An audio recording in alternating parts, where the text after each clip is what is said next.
Estamos então aqui de volta, gente, para a terceira parte da nossa aula sobre teologia existencialista. Depois a gente vai ver também mais para frente alguns teólogos que vão tratar especificamente sobre essa teologia. A gente está dando pano de fundo para vocês, tá bom? Então agora eu quero destacar aqui com vocês que o existencialismo, esse modo de compreensão, ele vai aparecer em várias formas, tá?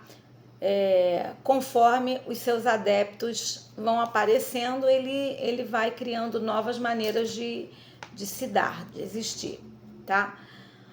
Há muitos homens associados a esta filosofia, cada um foi acrescentando um pouco, dando ali uma virada paradoxal, aquilo que originalmente foi criado pelo filósofo Kierkegaard, como a gente falou lá na primeira aula, tá?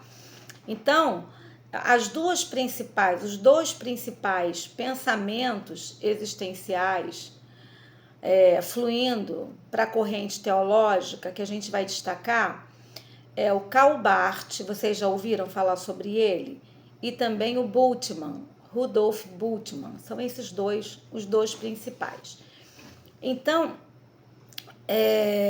a primeira corrente teológica, ela é chamada de neo-ortodoxia, ou seja, nova ortodoxia. É uma proposta de uma nova ortodoxia teológica, tá?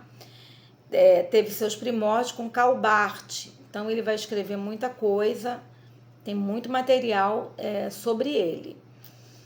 E aí tem até um livro que ele escreve, eu estava dando uma olhada hoje, uns 11 livros que ele escreveu, que são fáceis da gente encontrar, tá? Mas ele escreveu, por exemplo, sobre o livro de Romanos, tá? No ano de 1919, ele escreveu sobre o livro de Romanos. E então esse é o Karl Barth, tá? Mas teve o outro que foi o Bultmann, o Rudolf Bultmann, ele era professor universitário lá na Alemanha, e essas duas teorias existencialistas, dentre essas duas, a de Barth é mais conservadora, então ela vai ser mais próxima àquilo que já havia como fundamento, tá? Bom, a linha básica dessas duas visões divergentes, vai haver coisas divergentes sobre como a gente já enxergava a Bíblia, né? Então, essa linha de divergência vai ser muito difundida, muito divulgada por esses dois teólogos. Tem outros também. Na verdade, eu separei 10 teólogos católicos e 10 teólogos protestantes dentro, não especificamente do existencialismo, mas da teologia contemporânea, porque tem outros movimentos que vão surgir dentro dessa teologia contemporânea, ok? Então, embora o existencialismo fosse, em geral, eles colocaram a Bíblia, preferindo o círculo da revelação, a experiência do homem em si mesmo, em relação a Cristo, como o núcleo. Então, vocês veem que já é um ponto de partida bem diferente, né? O ser humano passa a ser o núcleo dessa experiência com Deus, e não o Cristo. Então, Barth seguia esse entendimento mais bíblico do que o Bultmann. A atitude de Bultmann é que a história do Evangelho, em seu cenário bíblico, é incrível para o homem moderno. Quando fala incrível, é meio fora da realidade, né? Incrível aqui não, uau, incrível, mas falar, isso é incrível, né? Tipo, tem coisa aqui que é muito mágico, é muito extraordinário para que se coloque o pé no chão e se possa crer assim, dessa maneira. Então, o Bultmann, ele vai ver esse cenário bíblico, vai vendo que muitas coisas ali no cenário bíblico são demais para a cabeça do homem moderno, e vai destacar que nos evangelhos, existem muitas coisas que têm um caráter mitológico, então que não é bem assim, aquilo ali é para as pessoas entenderem, ou então faz parte da narrativa que se fizeram através daqueles textos, né?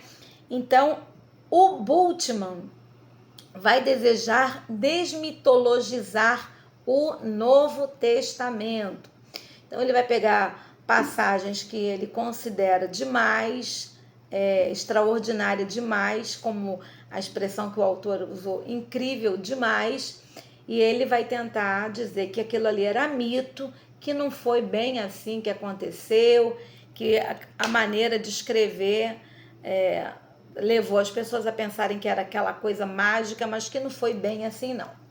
Então, a opinião que prevalece hoje é que a filosofia do Bultmann assumirá o controle teológico. Olha só, não é difícil você ver em seminários, em palestras, menos nas igrejas, mas muito no círculo acadêmico, esse enfoque, né, querendo se apresentar como uma novidade, como algo que superou aquilo que era anterior, uma novidade teológica dessa nova interpretação, onde relativiza, descredencia essa fé operosa que pode mover coisas sobrenaturais para um plano, reduzindo o evangelho, reduzindo a fé cristã ao mundo real, ao mundo visível, ao mundo material.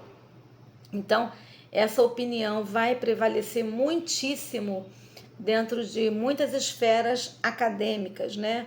E especialmente quando o seminário, às vezes até o seminário denominacional acontece isso, mas mais ainda quando o seminário ele é mais abrangente, né?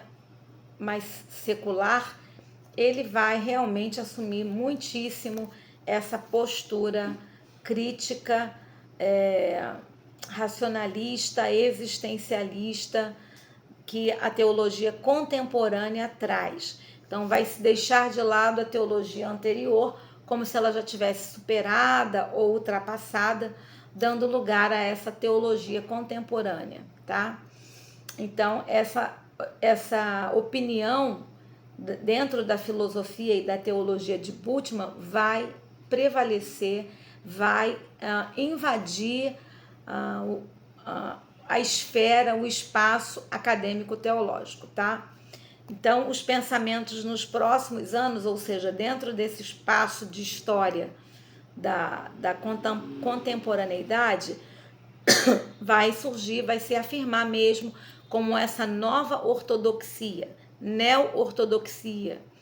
E essa neo-ortodoxia de Barth, ela vai entrar em declínio. Então, Barth é mais próximo da interpretação bíblica e teológica anterior. Bultmann já vai dar uma outra roupagem mais filosófica, mais contemporânea, dentro desse homem que não crê, esse homem que já passou pela Segunda Guerra Mundial, é um homem que não crê, ele é um homem que ficou endurecido pela própria violência da qual o mundo se tornou, tá? Então, nós vamos ver o declínio da teologia de Barth e a ascensão da teologia de Bultmann. Deixa eu ver o que mais que eu posso destacar para vocês aqui. Então, tem sido dito que a Alemanha hoje é quase tão bultmanniana quanto era barthiana na geração atrás, ou seja, um movimento foi declinando e foi nascendo um outro movimento. Mas na Alemanha, em muitos lugares, existem cristãos que são sim fervorosos, que são operantes e que têm ainda a teologia clássica e a teologia de Barth também. Vamos então depois examinar com um pouquinho de mais detalhes tanto o existencialismo de Barth como o existencialismo de Bultmann, ou seja, a influência que eles tiveram dentro da teologia, os seus escritos, as suas reflexões teológicas, suas reflexões acadêmicas, suas reflexões práticas, ok? Inclusive tem um livro de Calbart, Teologia do Novo Testamento. Então ali ele vai trabalhar vários temas do Novo Testamento na tentativa de aproximar essa mensagem da fé cristã para o mundo, o homem do seu tempo, tá? Então eles também não escrevem assim aleatoriamente, eles escrevem, só que às vezes eles defendem a ideia, a filosofia vigente da sociedade e não fazendo um contraponto de diálogo, mas eles fazem o contrário, principalmente o Bultmann, eles às vezes fazem o contrário, às vezes eles pegam e eles fazem uma releitura da Bíblia e aí relativizam aquilo que já havia dentro da teologia e da doutrina, e aí eles aplicam a nova mentalidade do seu tempo dentro dos temas bíblicos, tá bom? Então é isso que a gente vai ver dentro das teologias contemporâneas. Tem um autor chamado Mondin, ele escreveu Os Grandes Teólogos do Século XX, os teólogos católicos, tá? É um livro traduzido da editora Paulinas. Depois eu vou deixar com vocês também, um aluno até me pediu algumas sugestões de livros, né? Depois então eu vou colocar, mas essa própria questão da teologia do Novo Testamento de Barth é uma coisa interessante de vocês conhecerem quais são as principais ideias, né? Porque eu procuro ver assim um livro que tenha a maior abrangência dentro da nossa disciplina. Porque eu estou aqui com uma bibliografia, deixa eu contar rapidinho aqui.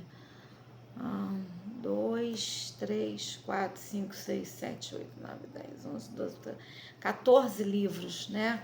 Então, vou ver se eu indico pelo menos uns 2 ou 3 para vocês, quem tiver interesse de procurar. Esse, por exemplo, se vocês querem conhecer o movimento da teologia católica, né? O movimento da teologia contemporânea dos teólogos católicos, tem aqui um livro que já tem bastante sobre eles, né?